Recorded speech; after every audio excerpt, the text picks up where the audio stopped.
was that I thought I had more friends than I actually do. Yes, Andrew, I had 2 GoFundMes. I had a GoFundMe because I had to leave. I saved up enough money to finally get me and my son into an apartment. I paid the deposit. And then in the middle of the night at 2 a.m., I got up to go get a fucking glass of water, not realizing that my male roommate was home. And he came in the kitchen and took it too far. And when I tried to gently turn him down, he picked a fucking pot of spaghetti that was simmering on the stove up and threw it across the room. So I made a GoFundMe because I needed to get the fuck out of there. And that GoFundMe was shared to my family. I don't even think I shared it on Facebook. It was to family and friends, and that's all. With the GoFundMe. And it got funded, so they would know if I was telling the truth or not. Yeah, true humanitarian. The YouTube video that you showed, you know what that was? That's when he cut off the electricity to the apartment. And I broke into the room where the box was to turn it the fuck back on. Elena, you hurt my back. You hurt my back. Sound a little off. My back starting to hurt. What?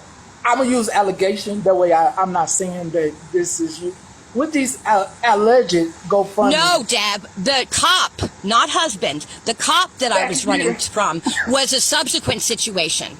I used the money from the GoFundMe to move to Virginia to be with someone who I had known since high school, that I got rekindled a relationship with, not realizing that he was a scary and violent motherfucker who woke me up in the middle of the night and made me give him all my cash while he held a gun to my son's head and told me that if I didn't do it, he was going to shoot him.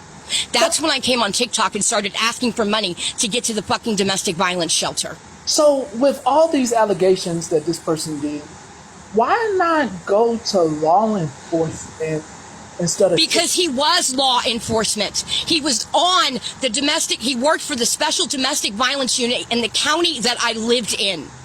And the only way to get the DV Center to do transport was through that unit. Well, you know, and I knew that if they called them, he was going to find out. Well, as a former lawyer, you know there's a workaround to that. You know, you could have reached out to the FBI. I didn't know that. I didn't practice criminal law. I did family law. But a family law person deals with CPS, right? No, I didn't do the kind of law that dealt with CPS. I dealt with private custody, child support, and asset distribution cases. Child support, just in case the kid is in state custody, you would have to talk to Child support enforcement handled those kind of cases in the state that I practiced in. I didn't handle child support enforcement cases. I handled private child support cases.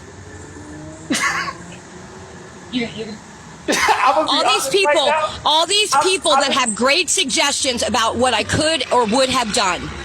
I don't know if you're familiar with how the Old Boy Network works. If I had contacted someone, he was an officer who was decorated. He had been there for 15 years. They weren't going to believe me. And even if they did, if I wasn't out of the situation before I contacted somebody, something would have happened to me before I even had a chance to do anything about it. So your best hope was TikTok? It wasn't the only avenue I was exploring, but at that point, when I went in there and they said that they were trying to help people with small things, I thought of it as an option. This don't make sense, because what you're telling people right now is if they're in a situation, their best hope is TikTok? No, that's not what I'm saying. Then how would somebody get out of a situation like this if they don't have TikTok? I found a friend and I left at 2 a.m. in the morning with only what I could carry on my back. But they picked me up. But you took money. And the DV Center bought me train tickets back home. But you took money from people on TikTok, even though you had... I took no money from anybody on TikTok. I didn't get a dime from anybody on TikTok. Not a dime. What's the GoFundMe for, though? The GoFundMe was before I moved to Virginia, and it was never shared on TikTok. Okay, I'll leave that be. Let me just ask the folks. Trey and Jess did not raise money for me, or if they did, I never got it. What math ain't mathin'? I think I need more. What math ain't mathin'? I moved up there in September. I got pregnant sometime after that. I moved back here. My daughter was due June 22nd. It's, you know what? I'm not gonna be calling you anything. I'm not gonna be calling you a scammer, e-bag, or any other thing. I need more time to review. I need more time for more questions, and I would love to have you back to ask some more questions and to do some more digging if you're okay with that. I wasn't even going to address it at all, because the reality is, like I said in the beginning, the people that are my friends can ask me the questions that they want to ask me, and I will answer it to them privately, which I have. I have reached out to several friends and explained the situation to them. But why?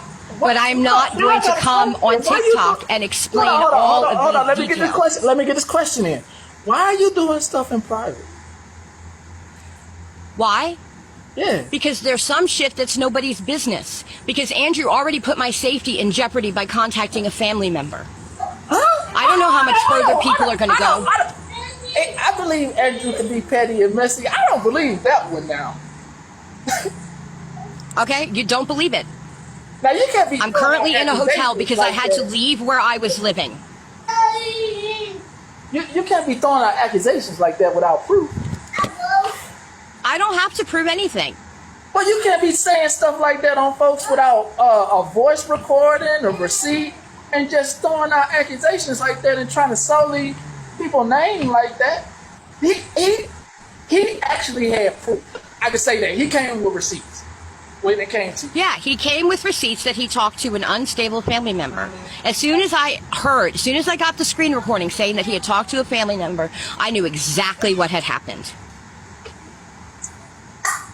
Is it an unstable family member, or is it a family member that knows a little bit more about what you be doing than the rest? Because I got a couple family members that be doing some stuff on here, and I be trying to tell folks. It's an unstable family member. You sure? I'm sure. So they just so somebody in your family just lying on you. I'm not going to explain my family dynamic on here. So somebody don't have to. I'll go to another question. I'll rephrase. Somebody in your family lying on you. Somebody in my family takes any opportunity that they have to get information that they can use to hurt me and hurts me with it. But do you know what the benefit would be for them? Yes, it suits their own twisted psyche. Okay. Andrew, I already explained the son and daughter. Okay. Sorry you missed that part. You can get the recap from whoever screen recorded it. So She did not give me $14,000. Let me check. Would you want Nikki or Devonay in the box up here?